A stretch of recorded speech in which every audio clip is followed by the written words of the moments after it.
Salve, salve, galera! Bum! E aí, prof? Tudo certo por aí? Quintou!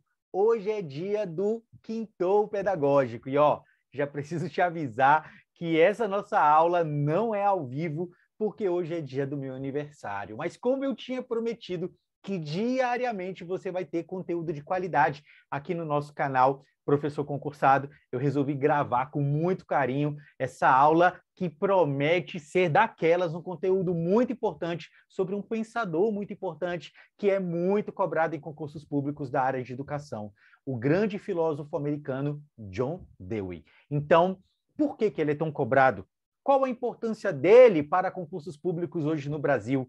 É isso que você vai descobrir, né, com uma rápida explanação sobre a vida e a importância que John Dewey tem para a área de conhecimentos pedagógicos, para a educação no Brasil e no mundo, certo? Vou trazer questões pontuais para você entender, né, como isso é cobrado em prova, vou justificar essas questões, e se você quiser me dar parabéns, se você quiser deixar seu comentário, já deixa aqui para mim, vai ser muito importante eu poder interagir e oportunamente te responder. Mas não se esqueça, já inscreva-se no nosso canal, isso é muito importante para a continuidade do nosso trabalho e, principalmente, deixe o seu like aqui no vídeo, comece a me seguir também nas redes sociais. Quero te lembrar que o material está em anexo aqui na descrição do vídeo, ok? Então, negócio é o seguinte, por que, então, John Dewey é tão importante para concursos públicos da área de educação? Qual o legado que ele trouxe aqui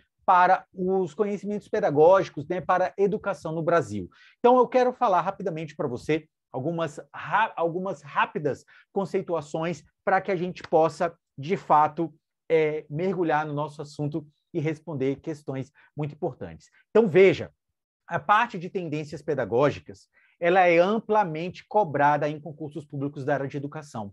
De acordo com as últimas informações que eu pesquisei juntamente com a minha equipe, a parte de tendências pedagógicas, da parte de conhecimentos pedagógicos, só não é mais cobrada do que a famosa LDB.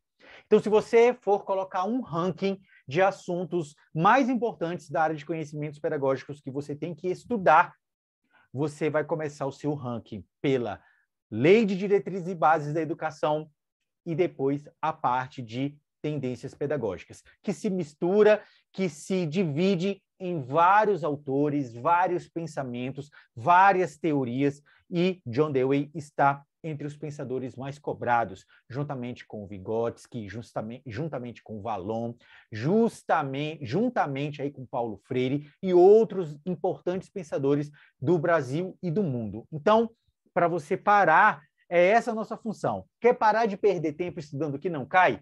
Cola com a gente que você vai ter informação de qualidade. Por exemplo, quando você pensa em John Dewey, quando você pensa nele, o que é importante? Primeiro, John Dewey era um pensador conhecido, né, por ter colocado a prática em foco. Né? John Dewey foi um pensador, né, que ficou reconhecido por ter colocado a prática em foco. Esse filósofo, né, norte-americano, ele defendia a democracia, a liberdade de pensamento como instrumento de manutenção emocional e intelectual das crianças. Então, esse é um aspecto que você já tem que lembrar. E quando você fala de John Dewey aqui no Brasil, ele tem também um papel preponderante e muito importante, porque ele, né, fomentou, através de Anísio Teixeira, a criação da Escola Nova aqui no Brasil. Tá? Então, quantas vezes você já ouviu falar da necessidade de valorizar a capacidade de pensamento dos alunos? Me diz aí. Quantas vezes você já ouviu falar? De prepará-los para questionar a realidade, de unir prática e teoria. Isso não é novo. E mesmo que você não saiba ou não lembre, em algum momento você já passou então aí pelos pensamentos, pelas teorias de John Dewey, tá bom? Então esse é um aspecto muito importante e é por isso que ele continua sendo muito lembrado em prova, tá? Nesse sentido, Dewey ele é o nome mais célebre da corrente filosófica que ficou conhecida como pragmatismo, embora ele preferisse o nome instrumentalismo, tá? Uma vez que para essa escola de pensamento, as ideias só têm importância desde que sirvam de instrumento para a resolução de problemas reais, certo? No campo específico da pedagogia, a teoria de John Dewey se inscreve na chamada educação progressiva. Então, mais um aspecto para você decorar, para você lembrar, para você poder tocar quantas vezes você quiser aqui através da nossa aula, tá bom? E aí eu quero te lembrar, como é que isso vai ser cobrado na sua prova? Como é que Dewey vai cair aí para você? Como é que você pode fazer para não confundir com tantos pensadores? Pessoal, é isso que a gente sempre fala. Para você aprender, para você memorizar de verdade, a primeira coisa que você tem que ficar atento sempre é como é que você está estudando.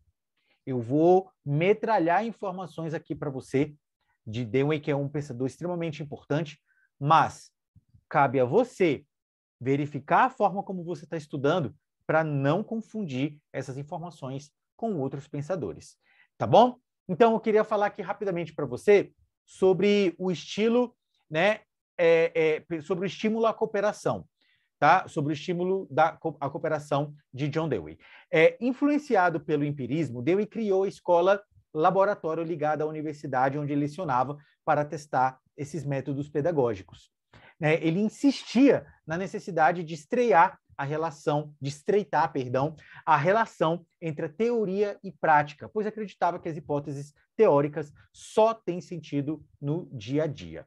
Outro ponto-chave de sua teoria é a crença de que o conhecimento é construído de consensos, que, por sua vez, resultam de discussões coletivas. O aprendizado se dá quando compartilhamos experiências, e isso só é possível num ambiente democrático, onde não haja barreiras ao intercâmbio de pensamento. Esse é um pensamento de John Dewey. Por isso, a escola deve proporcionar práticas conjuntas, situações de cooperação, em vez de lidar com as crianças de forma isolada, tá? Se você gostou dessas informações, continua deixando o like aí pra gente, comece a seguir o nosso canal, porque você terá acesso a informações muito relevantes. Dito isso, pessoal, o que é que acontece? Eu vou compartilhar aqui a minha tela, então, com vocês, certo? Eu vou compartilhar aqui a minha tela com vocês, para que eu possa, então, mostrar para vocês a parte das questões comentadas. Quero lembrar que o anexo está aqui, né? Está aqui abaixo, para você poder baixar as questões, e a gente vai compartilhar e começar a responder, então, algumas questões sobre John Dewey, ok? Então, vamos lá? Deixa eu colocar aqui. Deixa eu colocar. Vou compartilhar aqui a tela. E vou, então, dividir a informação aqui com vocês. Então, me avisem aí, por gentileza, se vocês estão vendo. Eu estou ampliando aqui para ficar bem legal, mas, como eu já disse, você tem acesso aí ao documento, né, aí para você baixar aqui na descrição do vídeo. Então, pessoal, eu vou ler as questões e rapidamente a gente vai responder se o item está certo, se o item está errado, e, sendo certo ou errado, eu vou justificar essas questões aqui para você, tá bom? A primeira questão fala o seguinte: para Dewey, a educação é uma organização de diferentes aspectos da vida. Para John Dewey, a educação é uma organização de diferentes aspectos da vida?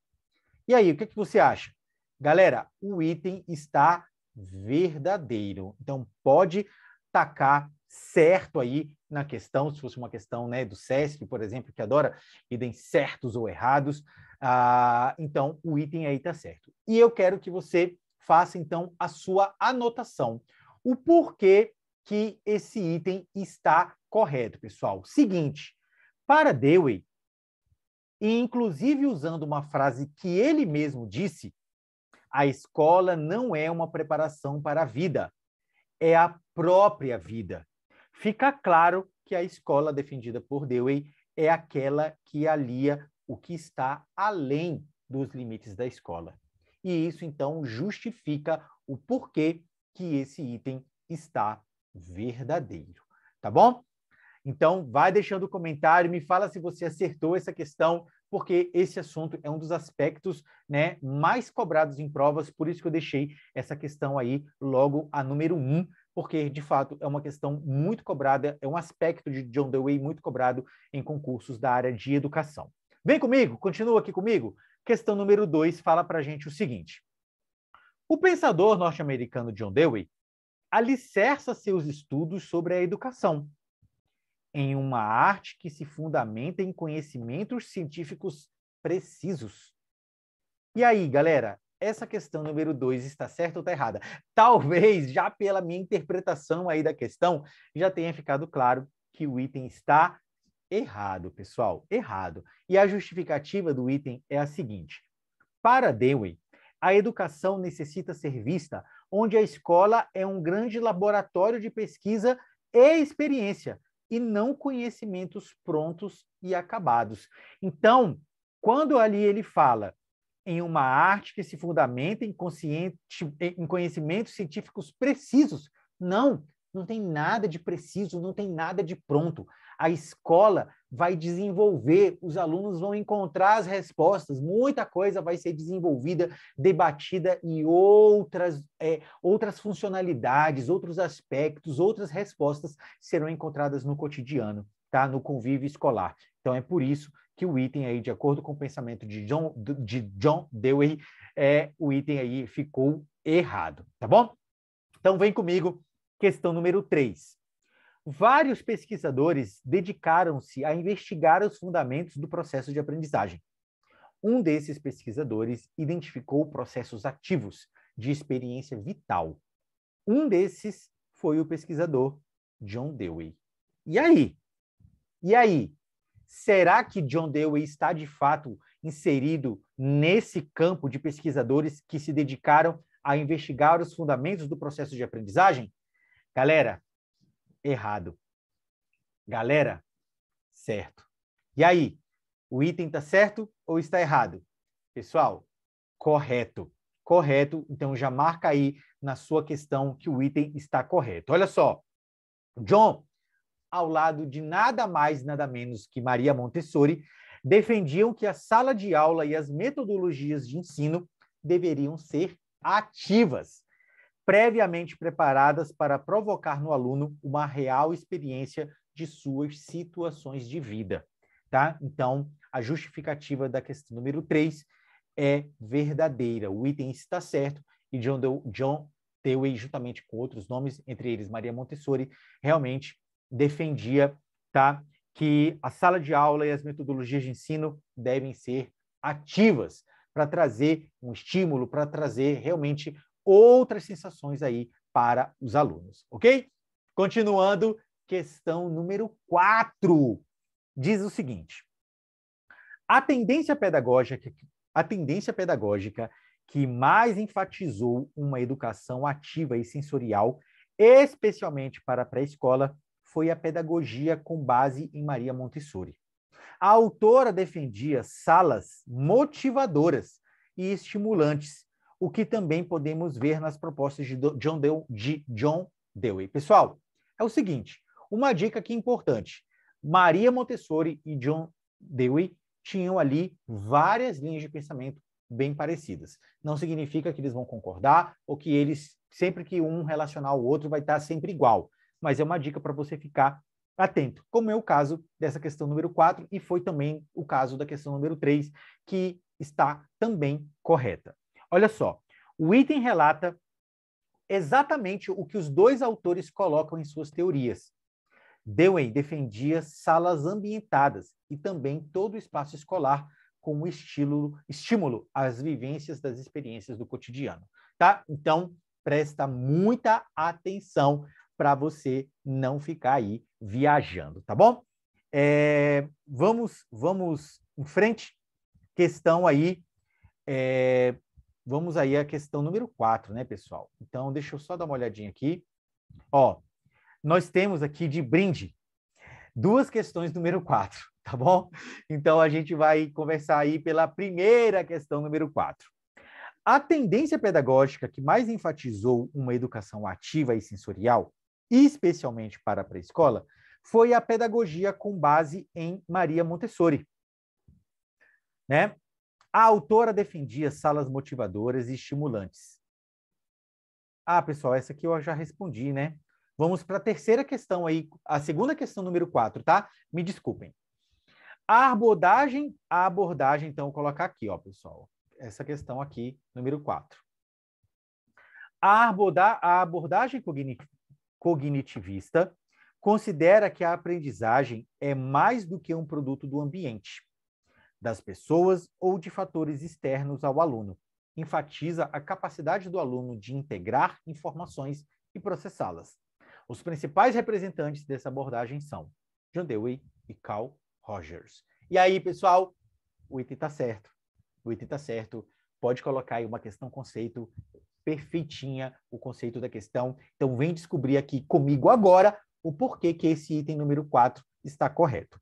Os dois autores são protagonistas da Escola Nova, movimento que propõe a integração do aluno no processo de ensino-aprendizagem. A educação defendida pelos referidos autores traz a reflexão de que a educação e, por sua vez, o ensino são motivados por processos e não meramente por repetição e memorização, tá? Então, o item está correto.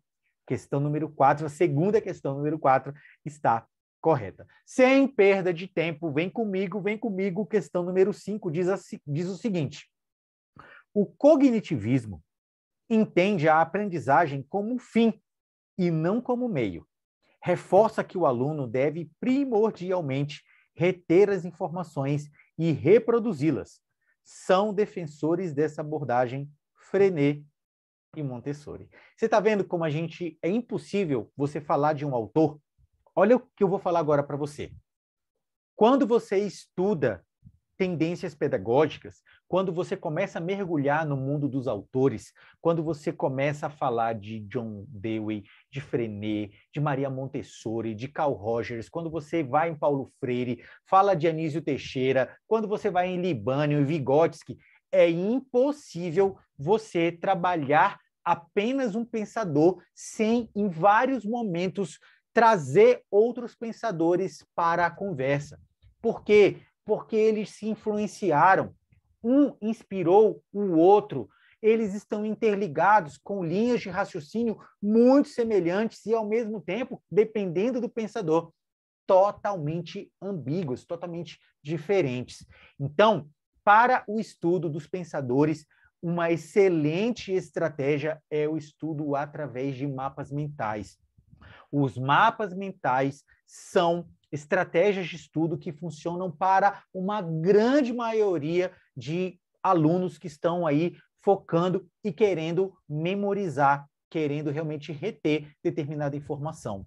Quando você estuda através dos mapas mentais, você vai reforçar as teorias que você já aprendeu.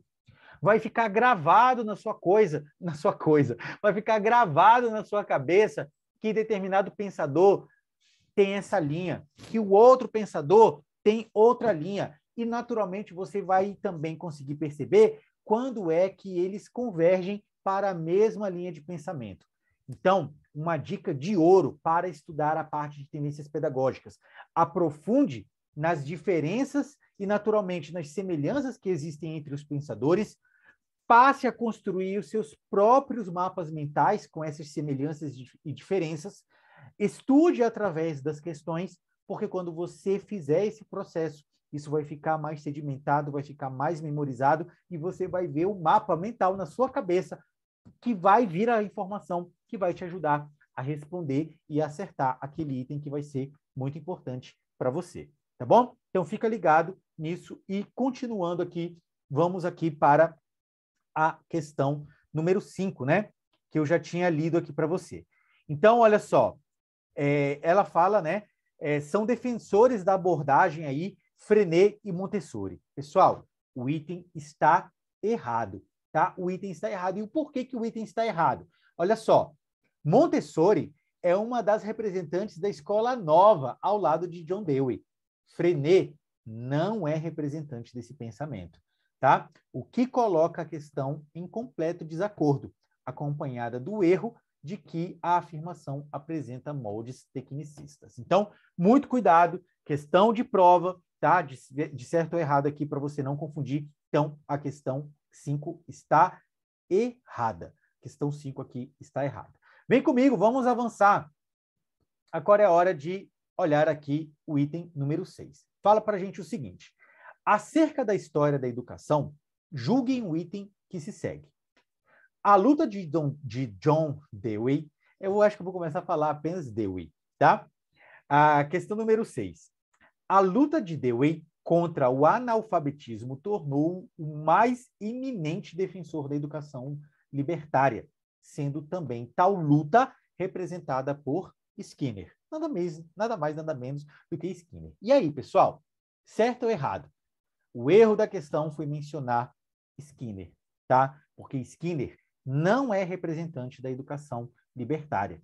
Ele é um expoente da pedagogia tecnicista e ainda não há relação com o ator e o combate ao analfabetismo, tá? Então, pessoal, a questão número 6 está totalmente errada. Beleza? Vem comigo, vamos continuar aqui. Cadê? Questão número 7. Questão número 7 fala para a gente o seguinte. Questão número 7. A escola tem o papel de implementar novas estruturas democráticas por meio da atuação na renovação constante dos costumes e não na sua simples preservação, segundo John Dewey. E aí? Agora sim o item está correto, porque a escola defendida por Dewey visa a associação de escola e vida, um ensino voltado à experiência do aprendendo, com situações reais que visam a renovação e não a preservação. Tá bom? Então, item aí verdadeiro, a questão número 7. Tá bom? Podemos continuar? Olha só aí. Questão número 8. Queiroz e Mota, em Fundamentos Sociofilosóficos da Educação, abordam as tendências pedagógicas liberais, comentando que surgiram no século XIX, influenciadas pelos ideais da Revolução Francesa: igualdade, liberdade e fraternidade. Por volta dos anos 20 e 30 do século XX, o pensamento liberal democrático chegou ao Brasil, e junto com ele a Escola Nova, defendendo a escola pública para todas as camadas da sociedade.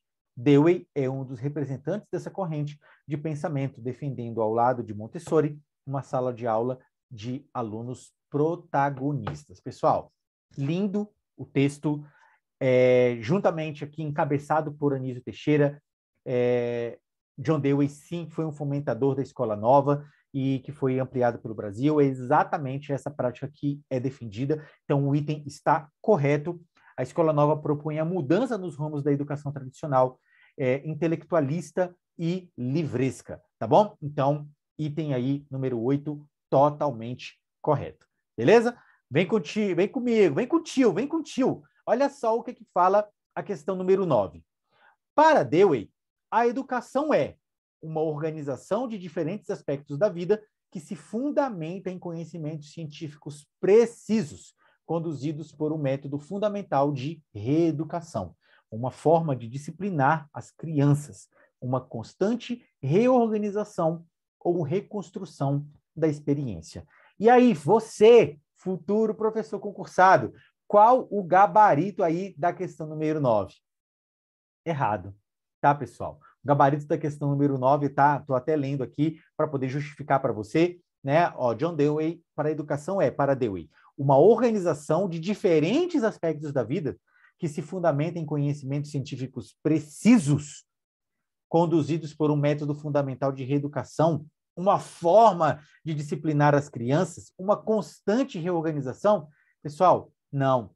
Entendemos a corrente na qual Dewey se insere como defensores de que é necessário mudar o rumo da educação, né? O item representa incoerências com esse pensamento quando afirma que se trata de um método de reeducação e meramente voltado à disciplina, tá? Então, por essas justificativas que eu acabei de mencionar, o item fica errado, ok? O item aí fica errado.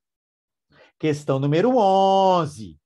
Opa, perdão, questão número 10. Já estava pulando aqui a questão número 10. Então, vamos lá. De acordo com a perspectiva da relação entre educação e sociedade na prática escolar, julgue esse item. Para John Dewey, a escola, na perspectiva da escola nova, deve estar preparada e equiparada para funcionar como um laboratório da democracia. Pessoal, item totalmente correto. Vamos aqui para a justificativa da questão, o porquê que essa questão número 10 está correta. A proposta da pedagogia para a democracia tem como base uma escola que reproduza situações de vida, como experiências culinárias, cultivos de hortas, feiras culturais, mini-mercados, realmente como um grande laboratório de vivência. Ou seja, a escola prepara o aluno para a vida. A escola insere o aluno em ações cotidianas que ele vai viver em algum momento da vida, ou seja, um verdadeiro laboratório para que ele saia da escola pronto para ter uma vida independente, tá bom? Então, vem comigo aqui agora para a questão número 11, tá? Reta final aí da nossa aula, tá? Espero que você tenha conseguido entender. Você pode pausar esse vídeo quantas vezes você quiser, tá? Para poder realmente aproveitar o melhor, tá? Então, olha só, uma dica interessante de como é que você pode, outra dica interessante de como é que você pode utilizar essa aula. Quero te dar agora uma dica sobre como você pode estudar através de videoaulas. Geralmente, as pessoas começam a estudar videoaulas e elas fazem com que uma aula de meia hora se transforme em uma aula de 1h30. Por quê? Porque o aluno está tentando o tempo todo anotar tudo que o professor fala, quando, na verdade, isso não é necessário, isso, na verdade, é um grande erro. Para você ter consciência de que o estudo por videoaula ele é importante, mas você que tem que ter o controle sobre esse estudo, é importante que você tenha algumas consciências. Por exemplo, você não pode pegar uma aula de meia hora e transformá-la em uma aula de 1h30, de tanto pause que você dá. É preciso você trazer com você uma celeridade, e isso vai ser adquirido com o tempo. E essa celeridade ela é executada quando? Quando você começa a entender os pontos principais de cada videoaula que você precisa realmente parar para fazer as suas anotações. Tem gente que faz de uma videoaula de 30 minutos uma anotação de 5 páginas. Está errado. Você precisa ser célere, porque esse material que você está produzindo é o material que você vai utilizar para a sua revisão em outro momento. Então, como é que você pode fazer para que isso se torne mais objetivo e que você tenha mais vantagens? Você pode sempre colocar limites sobre as suas próprias anotações. Se eu agora, nesse momento, eu vou estudar através de uma aula, uma videoaula de 30 minutos, eu pegarei uma folha de papel A4, uma folha frente, e eu vou me desafiar a colocar apenas nessa folha de papel A4 todas as informações importantes que eu captei dessa aula de 30 minutos. Quando você passa esse comando para o seu cérebro, ele entra em um estado de alerta e ele vai ficar de fato focado na aula para tentar extrair o máximo de informações importantes. E o outro desafio é você concentrar essas informações importantes em um espaço limitado, para que você não tenha que fazer de uma aula de meia hora um verdadeiro livro. Não faz sentido. Se você faz isso, você está estudando errado e você está escrevendo um monte de coisa que, na verdade, não tem importância ou que não será tão cobrado para a sua prova. Então, exercício de mente para você poder limitar o espaço, avançar na videoaula mais rápido. Beleza? Então, se liga nessa missão. Vem comigo, vem comigo. Galera, questão número 11. Questão número 11 diz para a gente. O método defendido por Dewey é baseado na experimental do indivíduo. Podemos dizer que essa afirmação representa o pensamento de Dewey? Tá? E aí, pessoal? Questão número 11, verdadeira. O item está certo. O item apresenta justamente o que o autor defende na relação de aprendizagem. O método experimental da sua pedagogia baseia-se na educação da habilidade individual. Questão número 12, vem comigo, vem comigo. Para Dewey, pensar a educação implica em entender que a relação professor-aluno, ensino-aprendizagem, se dá em uma via que considera diferentes aspectos da vida. Portanto, O ato educativo não advém da experimentação. Pessoal, o item está errado. É exatamente o que o autor defende. Porém, no final do item, os termos não advém invalidam a questão. O método experimental se baseia na educação da habilidade individual, portanto, na experimentação, tá? Então, a questão aí, número 12, o item está incorreto, tá bom? Item está incorreto. Vem comigo, já passamos pela 12, olha só, reta super final, questão número 13 para você aqui. Questão número 13, pessoal. Seguinte, os estudos e observações descritas por John Dewey colocam ênfase na aquisição objetiva dos conhecimentos científicos, havendo uma defesa de que ele chama de ensino diferente. Perdão, ensino eficiente. E aí, o item está certo ou está errado? O item está errado. O pensamento de Dewey fundamenta-se na iniciativa e no espírito de empreendimento, em detrimento da aquisição de conhecimento científico.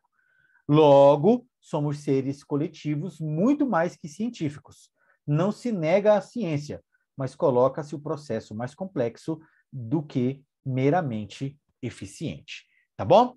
Vamos lá, pessoal, dando continuidade aqui para a nossa reta final. Olha só, chegamos aqui na questão número 14. Eu não sei se você vai conseguir ler ela inteira, mas eu vou ler aqui para você, no material que você pode baixar aqui na descrição do vídeo. O conteúdo está inteiro aí para você, tá bom?